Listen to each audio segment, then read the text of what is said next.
1 in 5 suffer. Erase the stigma. Brain difference is not a crime. Mental health isn't just your problem. It's our problem. And now, Mental Health Mondays with Marla and Dave. Welcome to Mental Health Mondays with Marla and Dave. I'm Dave. Marla is mute. I'm Marla. I'm not mute. I'm never Oh, mute. there she is. Out of words? Never. We can hear her. Welcome to Mental Health. Welcome to Mental Health Monday. I am Marla. He is Dave. And we are always happy for it to be Mondays. And in particular, I have to just, particularly for this Monday, I have to say that I have an enormous amount of gratitude for our listeners and the people who participate with us, because being here for them as well brings me joy, gives me a feeling of purpose. Okay, so I want to remind everybody that today's show is brought to you by Mental Health Mondays. We would love for you to help us keep this show coming to you by donating. Visit the website right there at the bottom of your screen, www.lovingbeyondreason.org. The donations hit Mental Health Mondays. It'll go to the donation page, and you can help us keep this going, bring you great content. Because of our rescheduling due to the tragic events that Marla and I and our family have gone through here recently, first starting with our son that we're going to talk about today, the incident with him, and then our nephew, who tragically lost his life, a very dynamic young man. We're kind of reeling. We're still trying to get through every day without having to be just thrown off of our center. But we're here for you as you guys are here for us. We can help each other get through this. So we had to reschedule Scott Killaby. I know you guys were looking forward to that. He'll be up in 2 weeks, April 26th. And next week will be Samantha. And when we come back, we'll be talking about our issues that we had with our son in a recent altercation and how to de-escalate.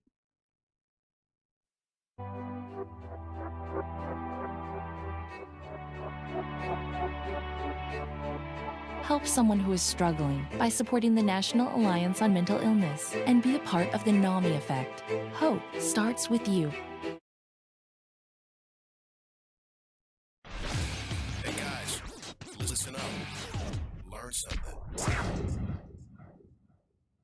Okay, I will say right up front, I'm sorry, just to give you a little calendar update. It kind of took a little bit of our time in the intro, but usually when we talk about these situations, up until this point, our living situation with our son, he used to live at home with us. Now he no longer does.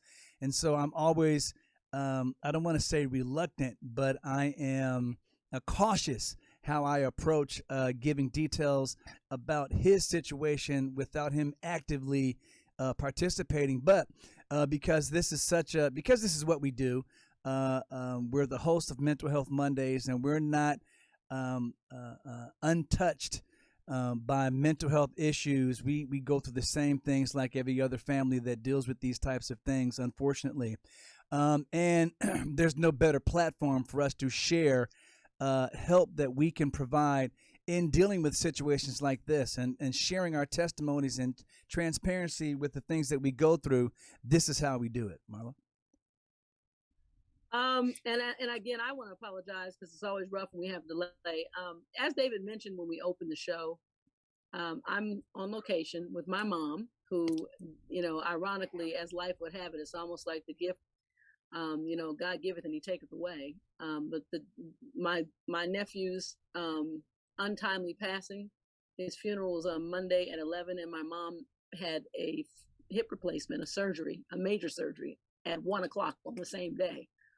So, I'm here with her, which she's doing well. So we're blessed in that aspect. I think it was really important for us to come forward. I did a lot of this on my social media, just impromptu, because I feel it's so necessary. And I want to first start by just saying thank you and giving a shout out to every single solitary guest that we've had now in Mental Health Monday and through the years, and everybody who comes forward to speak out on their personal journey when it comes to mental wellness and brain differences and how their interaction is and their stories, because those voices collectively have become loud enough for us to be heard. We've become more than a duet, more than a trio, more than a chorus. We're now literally a choir. And that's when our voices carry the longest and the loudest. And this is something that we need so desperately. So I'll go into right quick, ironically, at least in my life, stresses and extreme situations happen in threes. Well, the first incident was 3 or 4 weeks ago on a Thursday, where my son was hearing voices. I was not home, I was working. And whatever he was hearing in this particular case caused him to react violently to his father, who was in the house. And as we usually do, what we've learned is, number one, understand at all times you're not going to stop the voices. But what are the voices saying? What is his mood? What are the things he's responding to? And I knew that he was extraordinarily agitated the week leading up to, starting on that Monday to Thursday, because normally his biggest frustration is he's getting all this download stimuli that is scientific and, acronym explanations and all these things, and we can't relate. So what you don't want to do, and I'm going to start right in. First thing is, understand that their reality is their reality. It's real to them. Right. We live in a consensus reality. Our reality is what we consensually agree is the way that we're going to operate in a populous scenario.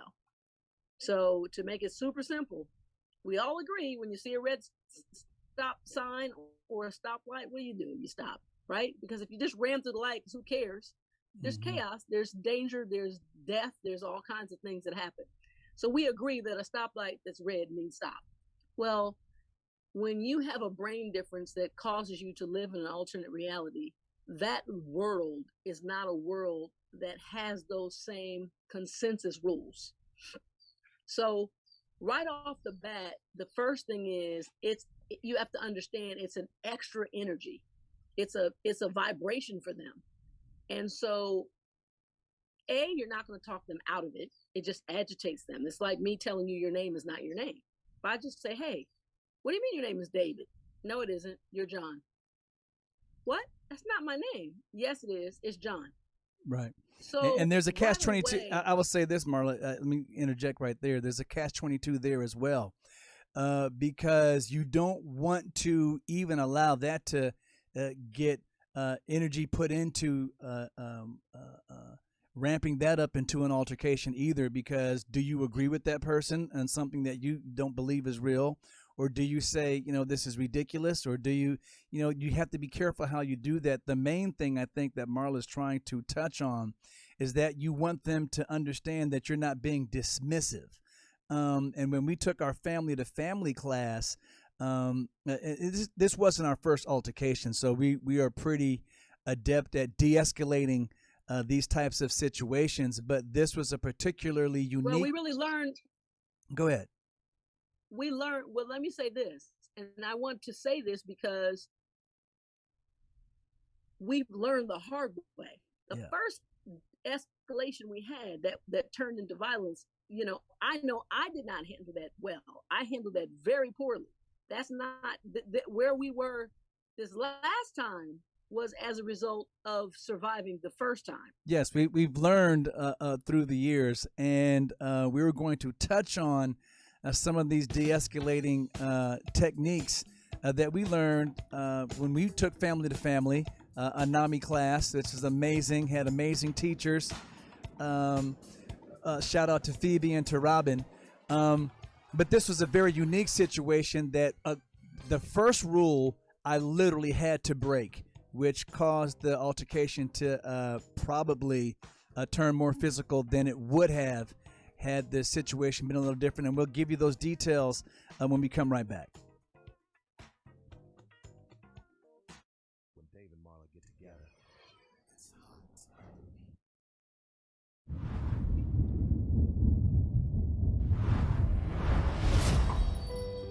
You may not realize it, but these words, often used to describe someone with a mental health condition, can be very harmful. In a country where 1 in 5 people are affected by a mental health condition, it's time for all of us to step up and change the conversation. Just because someone's struggle isn't obvious on the outside doesn't mean they aren't hurting on the inside. We need to see the person, not the condition. Join with me, pledge to be stigma-free.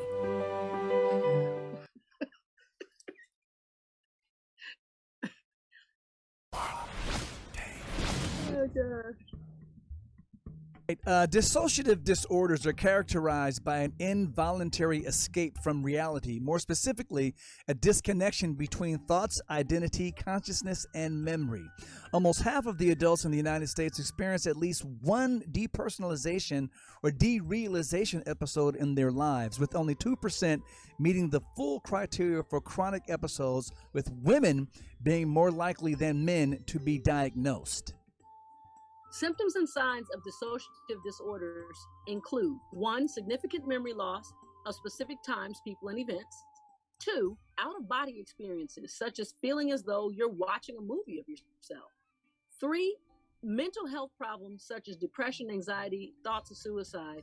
4, a sense of detachment from your emotions or emotional numbness. 5, a lack of sense of self-identity.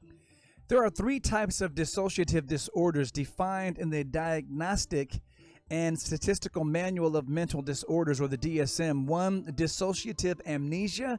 2, depersonalization. 3, dissociative identity, which is formerly known as multiple personality disorder.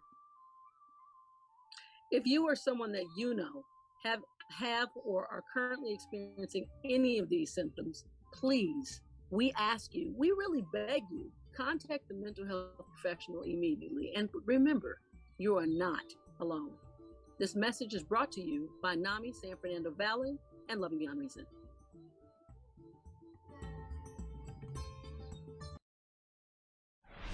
David is a thinker.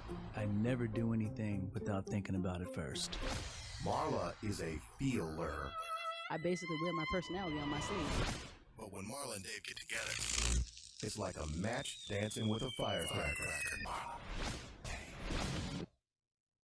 Dave, I have to just interrupt and come in right quick, just with one little funny, distracted aside. I looked at Mimi and I said, "Oh, girl, my nails, they're out of control." She said, "Yes, they're long."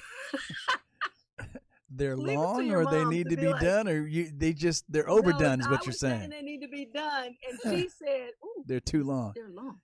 She has no idea. She hasn't met her granddaughter Monique. I'll introduce them. Well, with But all anyway. that we're going through, to be able to have some humor in the day is a great thing. I'm all for Yeah, it. that's why I brought it up. It's a nice little distraction. So go ahead, Dave. So you were saying. So I was going to what you say learned even in this, what could help?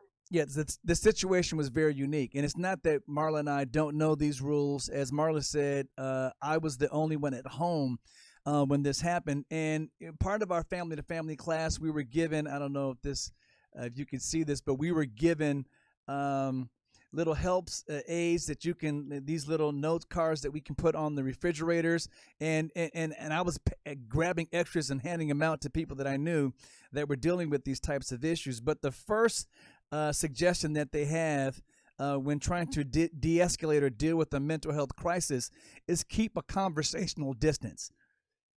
I'm going to tell you, why that became a problem. So during this particular episode, and as Marla said, DJ was very agitated earlier in that week, and we can tell when either his meds need to be adjusted or something needs to be adjusted. He starts to get more and more frequently agitated, more than normal. And so this particular time, my daughter, our oldest daughter, Monique, was literally at the house as well, and she has her issues that she deals with on her own. And usually the two of them, when those issues collide, it's like very fire and cataclysmic. And so I heard DJ starting to get kind of turned up in his bedroom, and he was upstairs and I was downstairs, and Monique was on a level below us in the studio, and she was working. and I was trying to make sure how will I deal with this without allowing Moniece to have to be involved or even become aware of what was going on.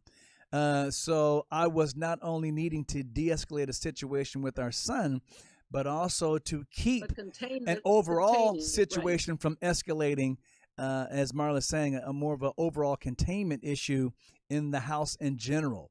And so when I went upstairs, I knocked on our son's door, and I heard him actually saying things, pretty much saying that, you know, he needed to kill me.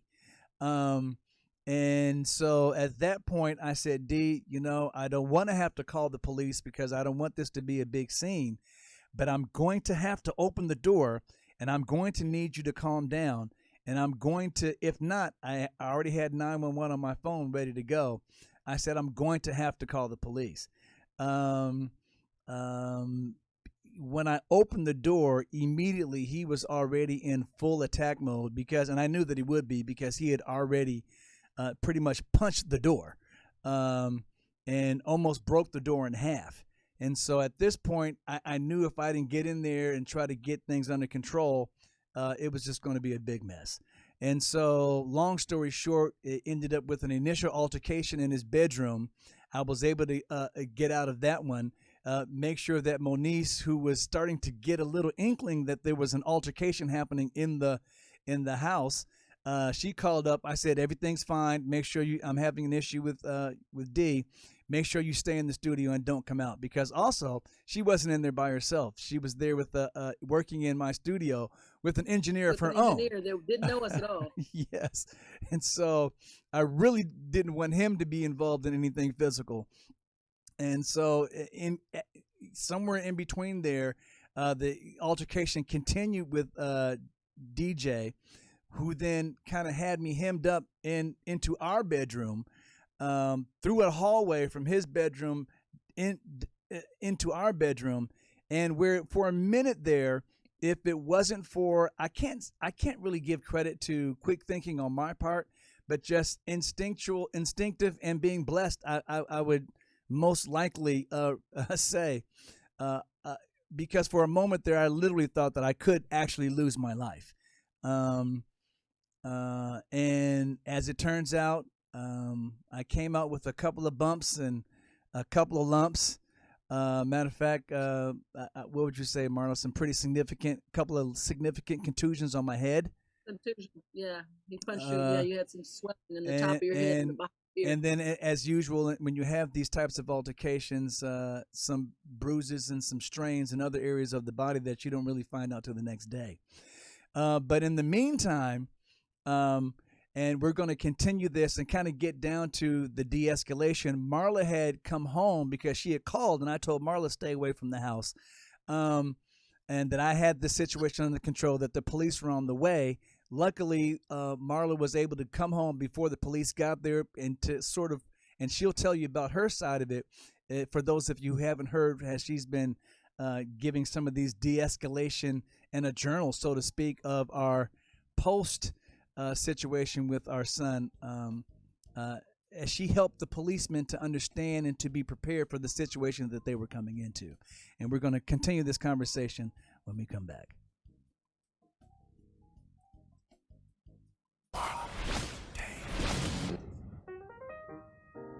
All right, last week we asked what percentage of U.S. adults are currently experiencing a mental illness.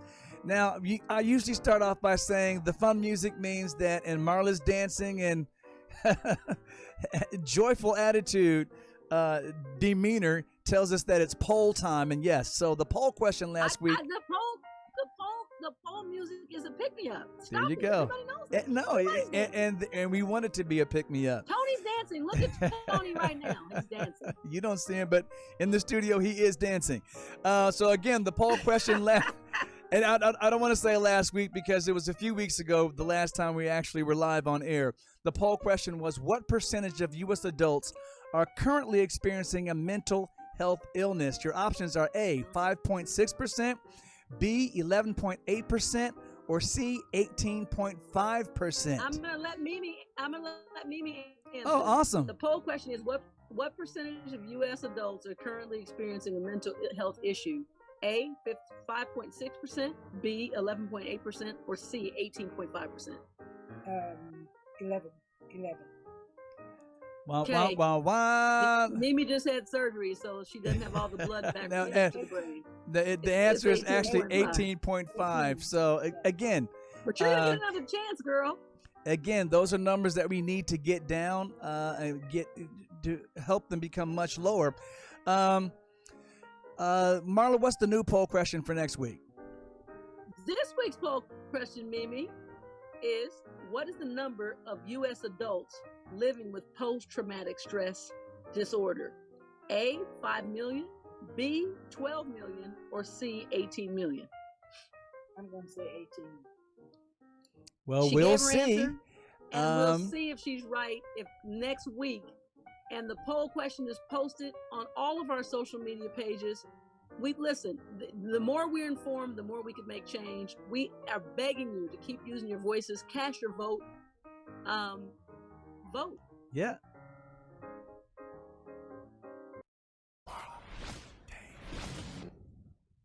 All right, we're back. So I was saying, and again, we need you guys to please donate. That website there at the bottom of the screen is where you go to donate to Mental Health Mondays. We need your help. This is very important, notwithstanding all the other tragedies that life throws at you from time to time. But the pandemic itself is mentally draining. We're dealing with a lot of mental health crises, specifically due to the pandemic. So I was saying in the altercation that I had with our son, as the police came toward our house, Marla had to meet them outside our neighborhood and help them get in, which could be tricky getting around to where we live. Marla, you want to take it from there? Yeah, I want to just roll right into de-escalation. Number one, you can't de-escalate without information. Number two, you can't appropriately de-escalate without an education on what to do. NAMI is a great place for you to start. If you have, you're dealing with, I think that what people really aren't understanding is, even though you're dealing with a child, you're dealing with an adult.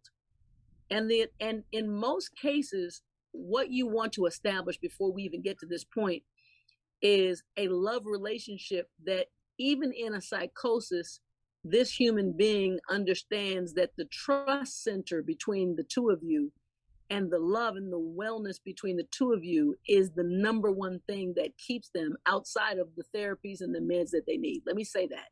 That's the only way you can even get semi-cooperation. Mm-hmm. So learning that is something you can get by going to NAMI. That's what we recommend. That's what we did. It's free. I want to always repeat that. NAMI has the greatest mental health resource, and they understand that mental health should not have to cost you your way of life. So now with that said, we've been educated, we've had experience, we have information. And I just want to give you a visual picture so you can understand right quick. And I don't have that much time. I really could take on this subject for an hour and maybe we'll do part two. But you have to remember that your loved one is in a stimulus, a brain is stimulus in a system at that point, or a position or situation that causes them, they're receiving all of this information and energy is real and the environment is energized. So the first thing that happens is fear is there. For the parent, let's keep it all the way real, who loves your child, and you know you love them if you're dealing with mental health issues and they're adult and they're living in your house. You're afraid. You're so afraid that it's gotten so out of control that fear says, I can't manage this on my own. I'm going to call the police. That's number one. First, I'm afraid of the situation with my loved one. Number two, the police get there and I see the agitation in my adult child, my loved one. And now I'm like, oh, shoot, I called the police.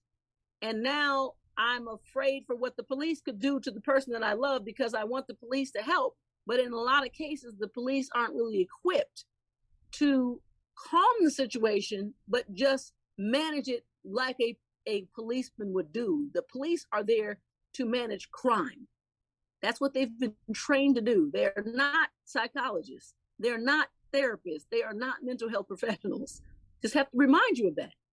So now you have a fearful family member.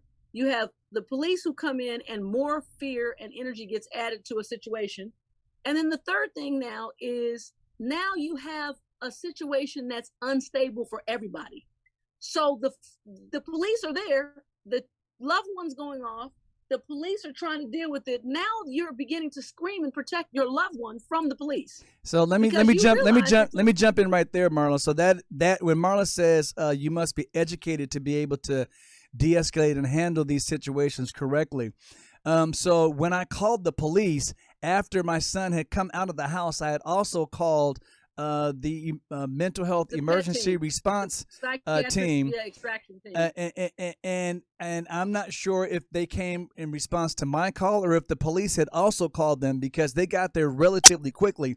By the time I got out the house, the police and the mental response team was already there, and that team comes with a mental health worker as well as an officer specifically trained in mental health issues. In mental health issues. Okay, now, again, in those situations, the lead officer, the police officer, is still going to be the person leading this particular situation. Go ahead. All right. So all I'm telling you is I have to just give you bullet points here because we're out of time. The bullet points are this. A, you must speak quietly. B, you must designate one person that will be able to break through. What your loved one wants more than anything else is to be heard. I'm just going to keep it all the way real. They want someone to validate a reality that they can find no proof in. That's that's what's driving their agitation in their voices. So A, speak quietly. B, be willing to assign one person. If you notice that video and go watch it, as much as you need. I shut up. You did not hear my voice in the background, because the more input is the more agitation. And then C, and simultaneously to A and B and 1, 2, 3, is that you must calmly inform the authorities when they get there what it is you're asking. I said, my son is severely mentally ill. In this tone, what I'm asking you to do is help me de-escalate the situation. And so that alone speaks to a different situation of A, you called me because you need me, but B, I'm trusting you. I need you to trust me as well to manage this appropriately, because there's only one person now on the scene that has the authority to use lethal force. And in the situation where D was in a rage, lethal force could have been justified and warranted. But what we want is to work together. And when the main officer said, what do you want me to do? What do you want me to do? You want to handle it? And I said, sir, we're on the same team. We're here to work with me. I'm asking you to work with me. Then they started to collect information. And that same officer essentially is the main one you see in that video, speaking to DJ solely and pretty much assuring DJ that, hey man, I'm gonna stick with you. I'm not trying to hurt you. Matter of fact, I'm asking you, instead of going with the rest of these officers, because by then there were 3 other cars, I want you to ride with me because I think I can learn something from you.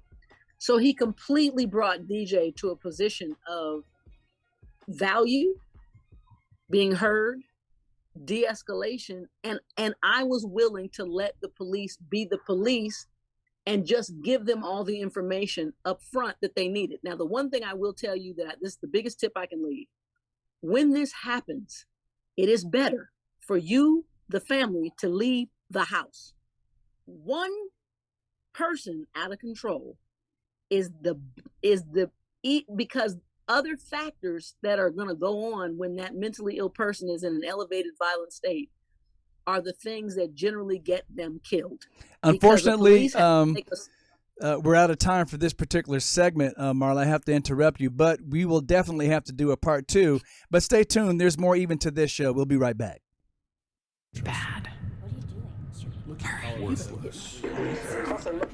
Don't trust them. They'll hurt you. You're worthless. It's pointless.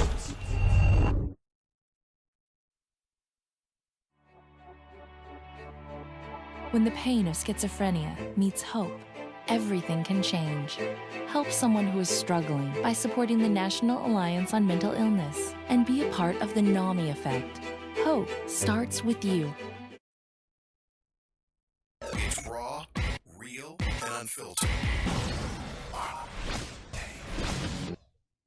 Okay, David, so don't you Marla, mute me? now we had to mute you, sweetie, because you're on location. You're at your mom's house. Your mic was wide open, and we want to remind everyone that Marla tells a lot of jokes. She's very funny. At least she thinks she is. So when she was commanding her mother, who is just had hip surgery, is hobbling around, when she said, "You better get my food," clearly she was joking.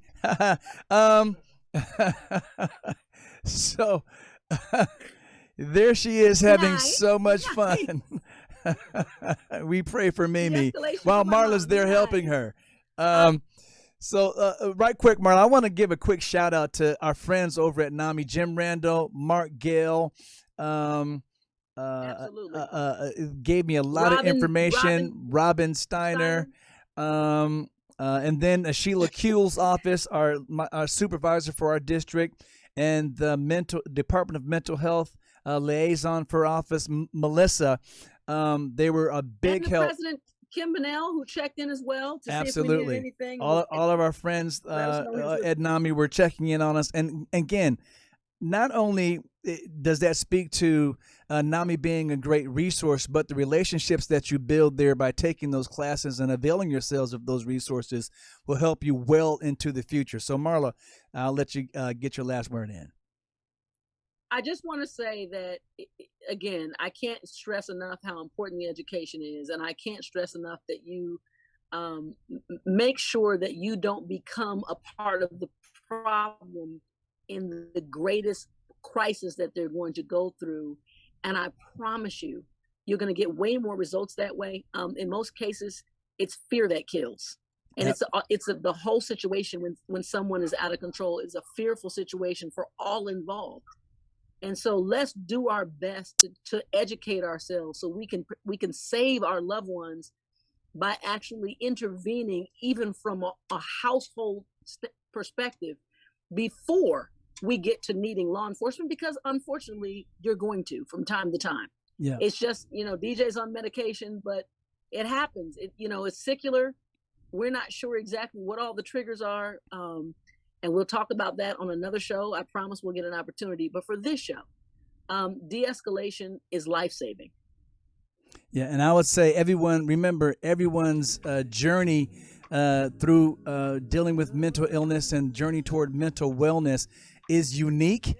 So not all things will line up to be the same for everybody, but there are tools that you can avail yourself of, education that you can receive by visiting NAMI or Loving Beyond Reason to actually understand the things that you can do to make your situation a lot easier. Again, we're Marla and Dave. This is Mental Health Mondays, and remember, your overall health includes your mental health. We will see you next week. Marla, take care of Mimi. You guys have fun, and don't have her running around getting your food. I want everybody to know what a good nurse I am. You better get my food. That's what I'm telling you. Okay, you guys have a good one. Who's nursing who? See you guys next week. Bye.